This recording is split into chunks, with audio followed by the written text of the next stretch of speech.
a talking serpent, a nudist colony, Adam, Eve, and an apple. Was there really an apple?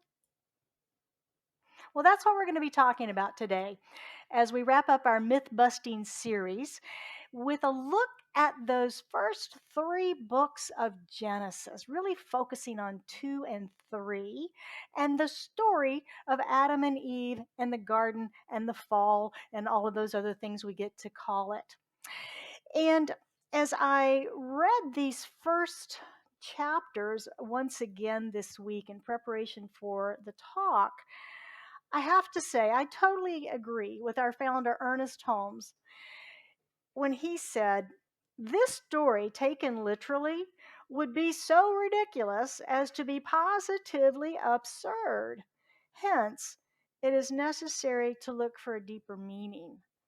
And so that's what we're going to do today. We're going to look at a deeper meaning. But unfortunately, in my religious upbringing, we didn't look for a deeper meaning. We looked at the words and the surface and the literalness of the translation. And throughout the centuries, many have done that throughout time. In Genesis 26 through 30, God said, let us create man in our image. Much of Christianity teaches that God is a physical human male form. You, like me, may have grown up with that image of God up in heaven in the clouds on a throne with a long white beard and the long hair and all the robes and things. That was the image that I grew up with. Yeah. And it was something totally exterior to myself. There's a little group up in Salt Lake that says God himself was once as we are now and is an exalted man and sits enthroned in yonder heavens. That is the great secret. If the veil were rent today, and if you were to see him today, you would see him like a man in form like yourselves. Now, science of mind doesn't teach it that way, does it? Yeah, science of mind doesn't teach it that way. We teach it that God is first cause. God is universal intelligence, love, it's presence, power, it's energy. It's energy, not a person. Holmes says truth, which is real, principle, which is dependable, love and law. Chapter 1 of Genesis is all about God imagining what creation is going to look like. So if we change that word, create man in our image, to create man in our imagination, it begins to make a little more sense. Create in our imagination. And so that's what was happening in the beginning of that chapter 1. When we get into chapter 2, we start hearing about God creating Adam from dirt. Now, it's taught in many, I think maybe even King James says dust, from the dust of the earth. And then we have that from dust to dust and ashes to ashes thing. And in the Aramaic version, the translation that I use, it calls it dirt. Adam from the dirt or the soil.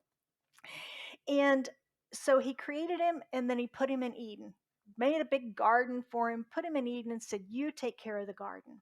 You take care of the garden.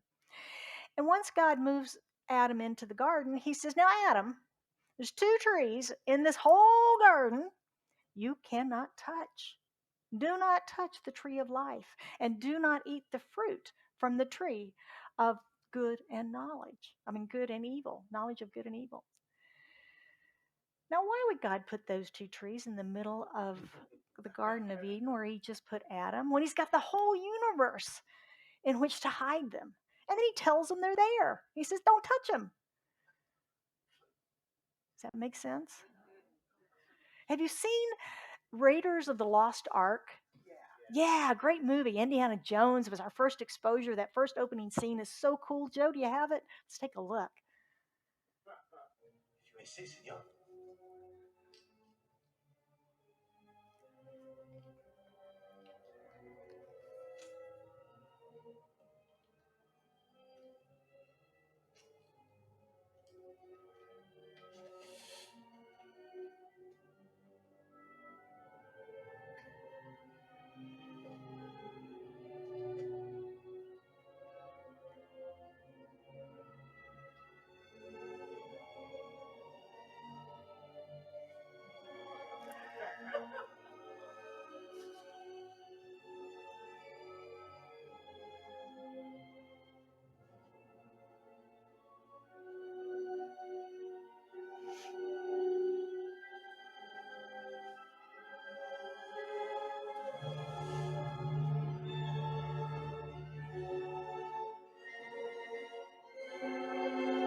And you know what happens from there.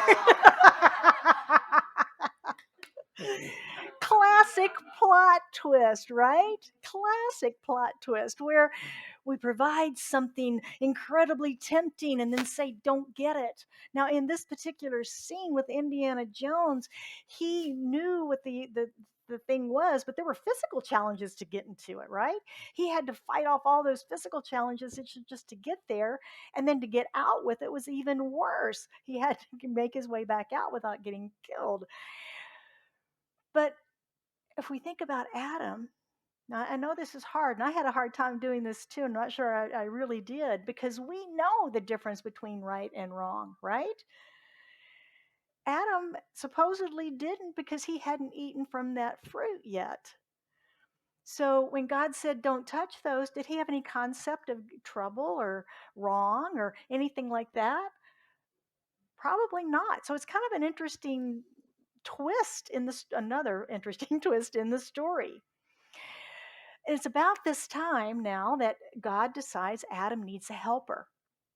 Adam needs a helper. So Adam put God put Adam to sleep and took out a rib and made woman. Why didn't he make her from dirt like he did everything else? And it's God. Why did he have to put Adam to sleep and get a bone? Why couldn't he just make a bone? Okay. Let's see.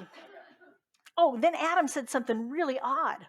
When Adam wakes up and there's this woman, he says, this is now bone of my bones and flesh of my flesh, and she shall be called woman, because she was taken out of man.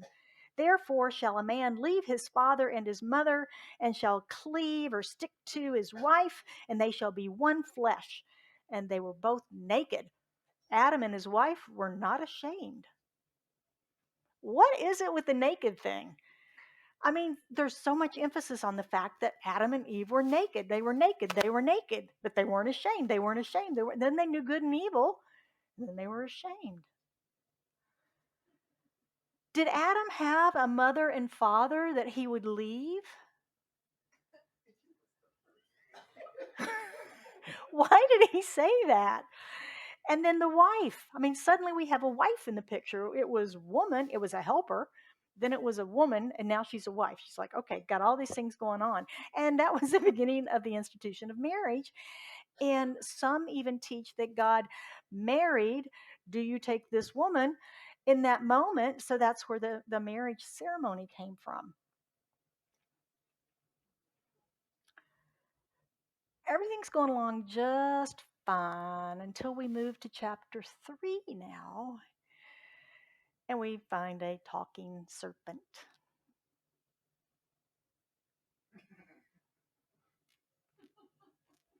The serpent beguiled or charmed Eve into eating the fruit. He said, hey, Eve, come on. If you eat the fruit, you're not going to die. That's just not going to happen. If you eat the fruit, you'll become like God. You'll know as much as God does. And so she goes off and looks at the tree, and it's a beautiful tree. It's very appealing. And she saw the fruit on the tree, and it was very beautiful and looked like it would be really good. So she took it and she ate.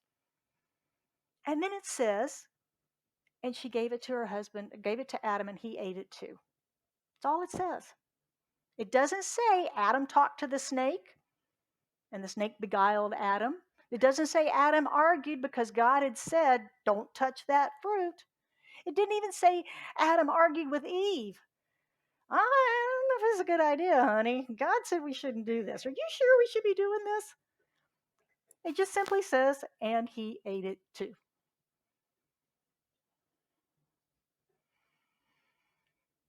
Doesn't say it was an apple. It says fruit. Did they even have apple trees in that part of the world? I mean, there's an author named Brooke Willinsky Lanford, and she says, if you imagine that the Genesis stories came to us from the Middle East, as most scholars and believers would, there are no apple trees growing in the deserts of southern Iraq. The apple was first cultivated in Kazakhstan, thousands of miles away. Now, there's a whole history and literature around apples and the symbology of apples going all the way back into Greek mythology and stuff. They think that during the Renaissance period, that the apple was introduced as the fruit. Now, that's how the story evolved. The Bible still doesn't say that, but it's been introduced that it was an apple. And it's been culturally accepted as an apple, hasn't it? Yeah, it's been culturally accepted as an apple. The temptation of Eve giving Adam the apple and seducing him to eat it, right? All of that's in our culture. But nowhere does it say that. They think it was during the Latinization of the Bible through the Renaissance period. But I digress. Now we get on to the rest of the story. As soon as they ate the apple, their eyes were opened. And guess what? They knew they were naked. Again. Oh my gosh. Now they know they're naked. Ah. And they made fig leaves. They sewed fig leaves together and made aprons for themselves. Is the message here that nakedness is evil? I mean, yeah, it's like I'm not getting that. Is the tree misidentified? It's the tree with the fruit of the knowledge of good and evil. But if Adam and Eve are living in the Garden of Eden with God, don't they just know good? So, really, is it the tree of knowledge of evil and the knowing the difference? Didn't make a lot of sense. All right, so now God catches up with them. He's like, Yo, Adam, where are you? Adam says, We're hiding. He says, Why are you hiding? He says, Because we're naked. He goes, What? Who told you you're naked? Did you eat the fruit? Adam, like any respectable husband, right, says, The woman you gave me, the woman you gave me made me do it. So he's blaming her and God, right? The woman you gave me. And now Eve, defending herself, says, It's the snake that beguiled me that you created. So they're both blaming God, right? They're both blaming God.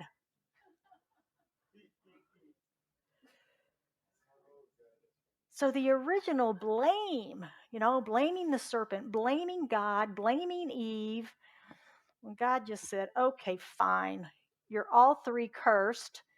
Get out of the garden. You're banished. Go away. So that's basically the story. Strange little story. Even for a fairy tale, it's a strange little. I mean, the three pigs makes sense, right? Cinderella makes sense, right? I mean, anyway, let's try to make some sense out of it, metaphysically and spiritually. What do you say? You willing? All right. Ernest Holmes gives us some interpretation. He's big on the Bible. And so he's interpreted a lot of these stories. And this is the story of the fall. And he says it is the evolution of humankind and our spiritual awakening. And I thought about that and I thought, okay, how so as I look at this overall story? We're born into the world naked and basically alone. I mean, we have parents, but we come in by ourselves. We're not fully clothed and we're here, we're naked. And we don't know anything, right? We really don't know anything at that point. But over time, we grow and we evolve and we learn to wear clothes and all of that good stuff. And then we learn some spiritual truths along the way. We learn right from wrong. And so we evolve. Sometimes we even might get kicked out of the garden. Let's say we're in with the family, we're watching TV, and we act up and we get banished from the garden of the living room where the TV is into our room without TV, sent to bed with no dinner. Maybe if you're like me and you acted up, you got removed from the garden of friendship. You had to stay home. You couldn't go, you were grounded. You couldn't go out with your friends. Today, it might be you lose your phone privileges or your internet privileges, right? Those are all ways that we get banished from the garden. pushed away from parental love, pushed away from God's love. That's sort of the message in there. They displeased God and they got banished because of it. They got rejected. Now, we don't teach that in the science of mind, do we? We teach that God is love and there is no banishment. There is no banishment. There's only the law of cause and effect. Ernest says that the garden represents life in its purest essence, and the tree of good and evil is divine intelligence and self choice, realizing we can choose even that which is not in our own best interest. Ever done that? Once or twice? Yeah. We are free to choose. We are free to choose. That's another piece of the story is the freedom. Imagine if we all stayed in Eden and life was lovely all the time. How bored would we get? We need choice, right? We're individual expressions of the divine. We're individualized. We like variety. And so choice is the way that we distinguish that. The one that I wrestled with a little bit that Ernest was talking about was Adam as the objective mind or the conscious mind, and Eve as the subjective mind or the subconscious. Now, call me feminist, but I went, now wait a minute. But if you remember what that weird thing that Adam said, the bone and the flesh and all that, and he talked about cleaving to your wife and becoming one, becoming as one. And we know that we all have the male and female genes within us. We all have tendencies in the male and the female, right? We know that. So the merging of the one and still the two aspects of consciousness that we experience, the conscious and the subconscious. And if Eve, in fact, took the apple, she was beguiled by something outside of herself. She was beguiled by something external to herself. She listened to that. She bought into it. And then she shared it with Adam. Think about advertising today. What is advertising today really doing? It's really telling us about the experience we will have if we purchase their product. Whether it's a vacation, medical procedure, medicine, lawyer, makeup, cars, you name it. If you buy this one, you'll look like the model that's advertising it. You'll feel like the guy driving it with the wind in your hair. You'll see all of these beautiful sights. You'll have these, right? That's what it's selling. And that's what Ernest was saying about the snake. He says it was the life principle viewed from the material perspective. And it's the temptation of the material world that we experience today. Tempted by all the things external to us, we can make decisions based on things that happen in the external to us. We pack those away in our subconscious, and that's now our belief about whatever that thing happens. Oh, it's going to happen again. That happened to me once before. My subconscious tells me it's not a conscious thought, right? We just react to it that way from the subconscious. So Adam as objective, it says, and Adam ate it too. He didn't think about the consequences of his actions, much like we don't when we just act from an old belief or a habit, right? We don't necessarily think about the consequences of that. It's not in our conscious mind. We're just reacting.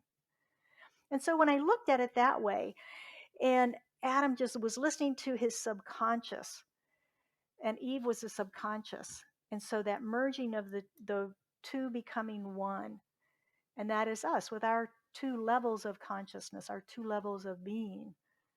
It kind of makes a little more sense when we can pull it up to that metaphysical level.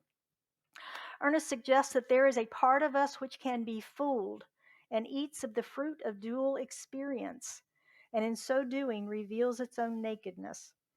Our native state is one of purity, and it is only when we can compare these with impurity that we are revealed as naked. Emerson tells us that virtue does not know virtuous. It is only when virtue tastes of impurities that it becomes naked and it must hide from itself. This is the deeper meaning of the story. Choice, freedom. We can only know our good if we know the opposite of it. And that was what was going on there. They had to know the opposite of Eden to know how good Eden was, and getting the fruit and getting kicked out. It's an explanation of our free will, our choice as human beings, and it shows us the law of cause and effect. God said, don't do this. And Adam did, Eve did. And the effect of that choice was banishment. We all are always at the effect of our choices, are we not? Yeah. All right.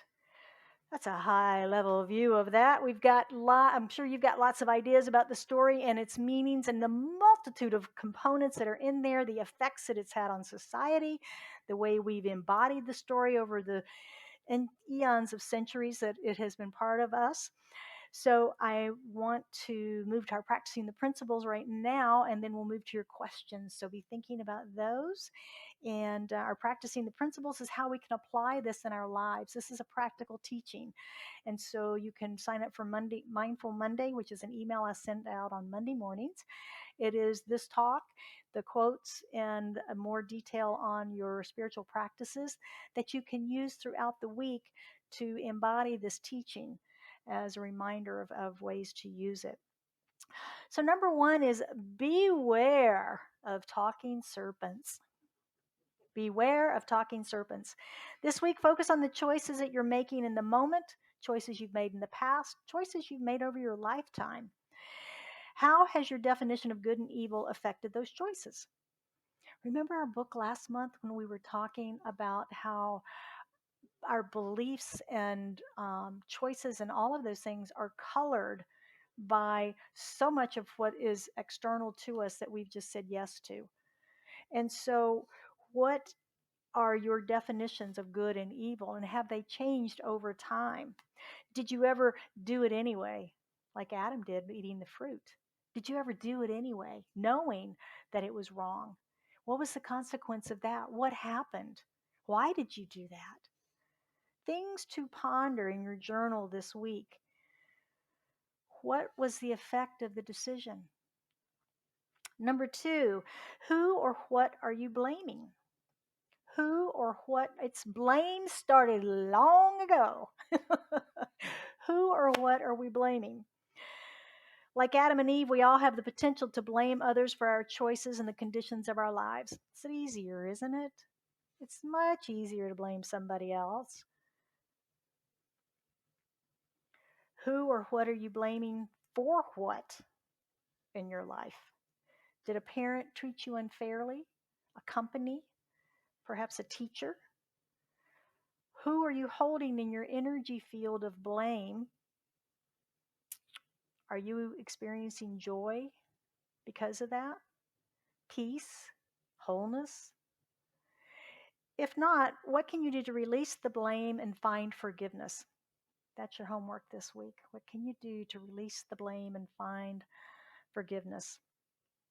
Ernest says divine freedom implies the possibility of experiencing apparent limitation until through experience, consciousness increases.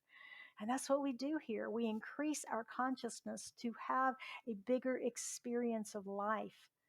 Just like we know the color spectrum, that there's more colors than we can see with our human eye. Science has provided us that. We also know that there is more to life that we can experience than what we currently know, and that we're always forever evolving in that upward spiral of life. And so it is. And now it's your turn. Now it's your turn. What do you want to talk about today about the garden?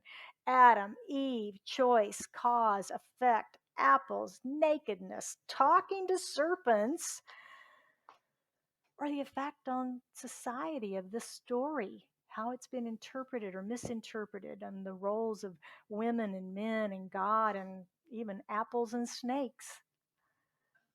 Yeah, a lot of impacts, aren't there? Daniel. All right. So, what is known about the people that wrote that? What do we know about them? Like where they came from, their background. Do you know any of that stuff? It's hypothesized that Moses wrote the book of Genesis, Mm, but I wasn't there. you weren't there. Would have been interesting to be It there. would have been interesting to be Yeah. there. Yes, it So, would. from that perspective, then, what was that based on? Was it based on the belief system from Judaism then at that point? And Yeah, I would have to think so. Thank you. I would have to think so because if in fact Moses wrote it during that time frame, it was Judaism that was the main religion at that time. I have to believe it, like everything else, is a teaching story. That there was something that was occurring at that time in the world that story made a lot of sense to them, just like Cinderella makes sense to us today, or um, Aladdin's lamp, or any of those other stories that we know. Those make sense in our cultural and our time, and this one I believe had to make sense to them at that time. But the other interesting thing about this story is that it is common to many um, societies that have creation stories, the first man, first woman, things that happen, banishment, and that sort of thing. Yeah, thank you. Good question. Damita. I would like to know, I guess, how is it that we came out looking so good in the very beginning and not like some sort of a Puzzle. primitive cave person coming out of a cave? That did we just come out looking like we belonged in a magazine or waxed? Most of the pictures I use today are from Michelangelo's Sistine Chapel painting and his interpretation, and the Pope, I guess, at that time's interpretation of the characters. I have no idea. Again, I wasn't there. I think those are the creepiest angels I've ever seen. That has always freaked me out. I mean, that's just weird. Anyway, again, I wasn't there. I don't know. I just wonder what religious science teaches about like dinosaurs and the beginning of humans and what we actually, it's like, do we just kind of come out of the garden looking like great? That wasn't in my classes. I did get one answer. I'm supposed to be AV guy today. Hi. It's all right. I did get one answer from my Bible studies teacher in ministerial school, which was, who's to say that one day, as it's presented in Genesis, was 24 hours? From a metaphysical perspective, one day could have been eons, thousands of years, tens of thousands of years, because it is that kind of a story, even according to the Kabbalists. Yes. Yes. Great. Thank you. Who else? I have a burning question All that right. maybe Ernest answered. But in chapter 1 of Genesis, it talks about how God created this, God created that. And then it says in chapter 2, by the seventh day, God had finished the work he had been doing, blah, blah, blah. And then it says, this is the account of the heavens and earth when they were created, when the Lord God made the earth and the heavens. So somewhere between the first and second chapter, we went from God to the Lord God.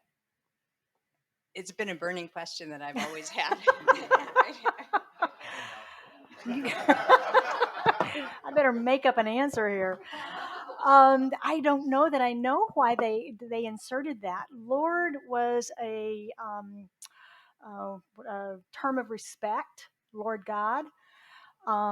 There were three gods of the Old Testament, two, Two gods. Two gods. Two gods of the God and Elohim. Two gods of the Old Testament. And the whole thing around the New Testament, the Old Testament stories were my God's better than your God. Moses and that group packed God up and transported God around. They built the temples in the desert. They had the tabernacle that they carried with them, and they set up the tent, and that's where God was. And there was the myth of the battles between the gods, between the wanderers and the ones that stayed put. And so, it's cultural, it's story. Um, I don't know why the author of Genesis would say the Lord God, other than poetic license. Huh? I have an idea. Great, let's hear it. I don't know. You may have the answer. That's great. It's just a thought that maybe in the first chapter it was just God because he was just hanging out on his own. And in the second chapter, he had someone to lord over, that then he was the Lord of the people. All right, there you go. Who else? Diane. I knew we'd have fun And with I this like that 24 hours happened over thousands of years. It just calms me down a lot. one. Thank you, Lee.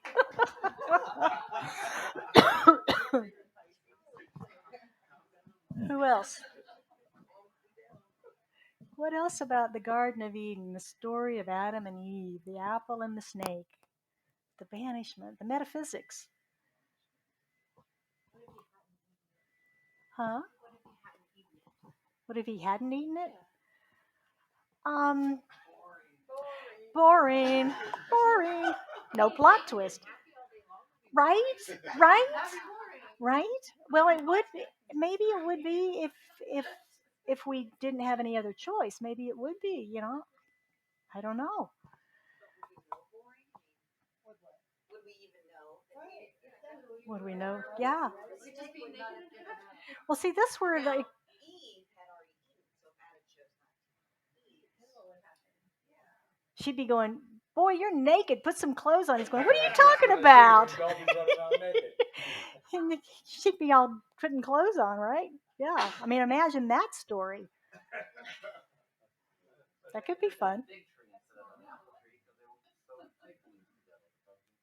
There you go. There you go. See, could have been figs.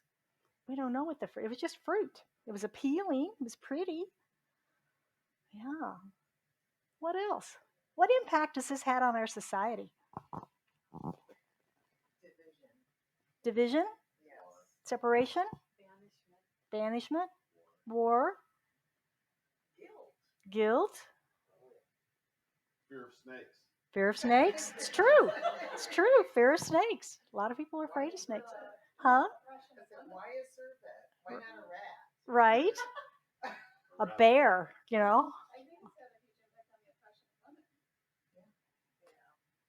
Yep. Uh, the languaging in it, yes, it was interpreted that way, definitely. And again, why the bone from Adam? It's like because of the subconscious. It's the underneath, the within. The bone had to come from within Adam to be that subconscious and conscious merge. Now, was Moses a metaphysician?